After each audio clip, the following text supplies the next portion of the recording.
What's up YouTube? Jeff back again from High on Android and DopeTechDaily.com, and today we've got the Sony Xperia Z5 in the house. I ordered this from Clove in the UK. Shout out to them, shipping it out. Got me a free Bluetooth speaker with it as well, which is coming en route. So today I just wanted to unbox this really quick, give you guys some initial impressions, and also do a quick comparison to some of the other flagships we have. As you guys may know, this phone's not yet available in the US, which is why I had to import it from the UK. Quick look at some of the specs just to remind you. Got a 23 megapixel camera. This is supposed to be one of the best cameras in the business. If DxOMark, they rank this as the top camera. You've got IP65 and IP68 certified for water and dust resistance. You've got the 5.2 inch Full HD, the triluminous display, 64-bit octa-core processor. Of course, that's the Snapdragon 810. And you've got 32 gigabytes of onboard storage with a micro SD card. And as you can see, Sony claims that we get up to 2 days battery life. Of course, we will be putting that to the test.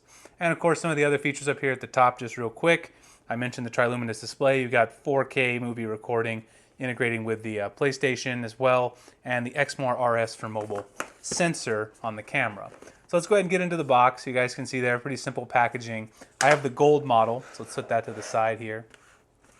Now I did go ahead and put my SIM card in so we can go ahead and boot it up and take a look. We'll just see what else we get inside the box. Didn't really look at anything else.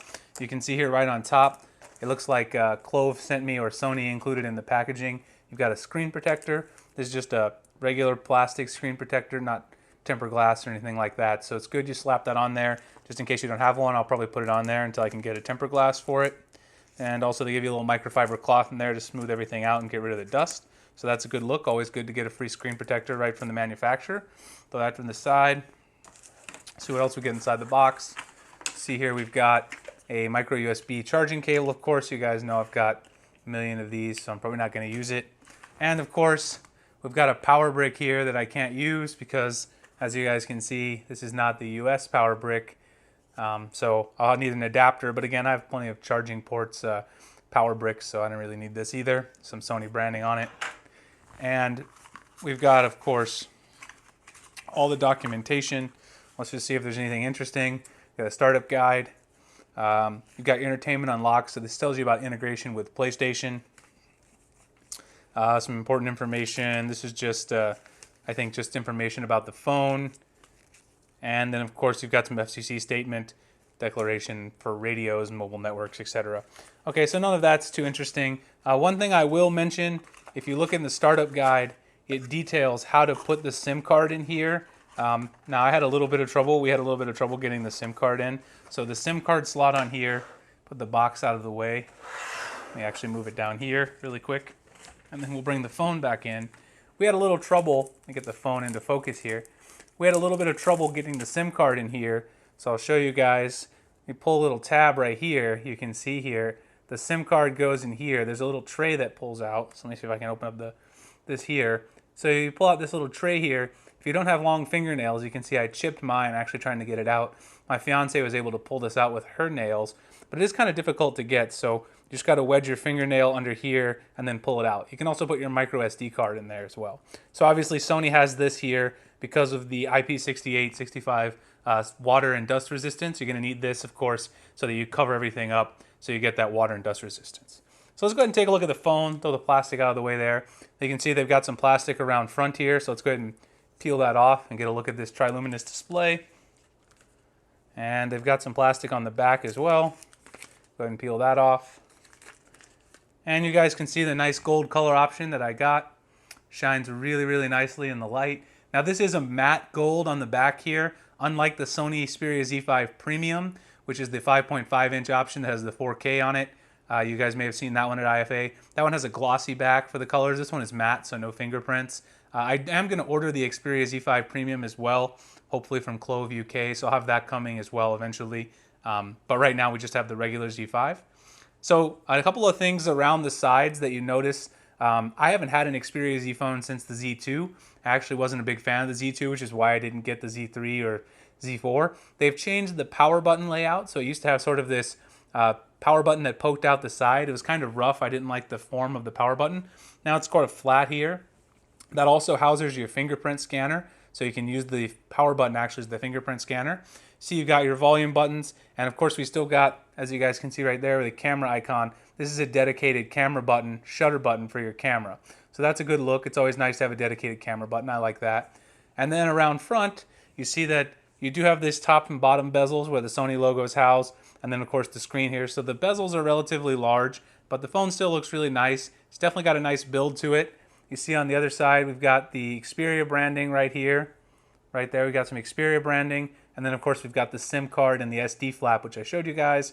Sony branding on the bottom, Xperia logo. Up here you've got just the name of their sensor and an NFC logo there on the back. Of course, here's your camera module on the back. So let's go ahead and fire this up, see if we can go ahead and set it up really quick. Take a look at a quick tour of the phone. So I'm just gonna sit that down for a moment. And while it's booting up, why don't we go ahead and take a look at some quick comparisons, size comparisons to some other popular flagships. So let me just go ahead and bring in the Galaxy S6 here. So the Galaxy S6 is probably a good one to compare to because the sizes are pretty similar. So you can see here, here's my Galaxy S6 versus the Xperia Z5. The Z5 is of course a bit taller, and you can see the Z5 is quite a bit thicker, but if you look at that sizable camera bump on the back of the Galaxy S6, that probably equals the thickness of the Z5 in the end if you include the camera bump. And then again, you can see the width here on either side. They're pretty much the same width. The Z5 might be a little bit wider, but not by much. So overall, the Z5 is a bigger phone. It does have the 5.2-inch display, but these are very similar in size. They both have a premium metal build. So the Z5 and the Galaxy S6, definitely similar phones. Again, the Z5 is a little thicker throughout the whole body. All right, so let's put that to the side. I'll show you guys a few more comparisons in just a second. Let's go ahead and see if we can set this up. So here is the Sony UI. If you've used it before, it does have some customization to it. Sony's done a few things. Mainly, they do install quite a few of their own apps and a few other bloatware. You might call them bloatware apps. You see there you've got Movie Creator, AVG Protection, which I probably want to install, Kobo Books, Vine, Twitter, a bunch of PlayStation apps. Let's see what's in the other folder. Office Suite, File Commander, Privilege Plus, Smart Connect. Quite a few actually. Track ID, Sketch, Xperia Lounge. There's quite a bit of what I would call bloatware on here, but probably we can delete most of these. If we go into, obviously we want the Google apps. If we go in here, I'm sure, yeah, it looks like a lot of these are deletable. So Office Suite, Privilege Plus, some of the Sony apps, Smart Connect, File Commander, those are not. But most of this bloatware, as you can see, you can uninstall. So it does come with quite a bit of bloatware. Let's just go really quick into the settings. Go into About Phone. Let's look at our software version right now. If we scroll down, we're running Android 5.1.1. Now hopefully Sony is going to get out a Marshmallow update pretty quick. We'll see how quickly that happens, but we are running on one of the best versions of Lollipop that we can, of course. Hopefully Sony will get out the Android 6.0 Marshmallow update soon. If we look in here, just a few other things really quick. You can see here that it came with 56% battery out of the box. Let me go to the storage option really quick and show you guys how much available storage we've got out of the box. You can see right there out of the box I've got 21.17 gigabytes available. That's actually pretty bad. You're almost using 11 gigabytes of your storage right out of the box with just the system and software. That's actually a lot less than I had with the Moto X Pure. So about 2 gigabytes less than with the Moto X Pure. So overall, again, Sony's software is pretty good. I didn't have a huge problem with that. They do have some customizations, obviously, a little what's new area where you can get some recommendation on apps. A lot of companies are doing that. But overall, the software experience is pretty close to stock with a few Sony customizations. Of course, the main traction here when I do the full review is going to be the camera.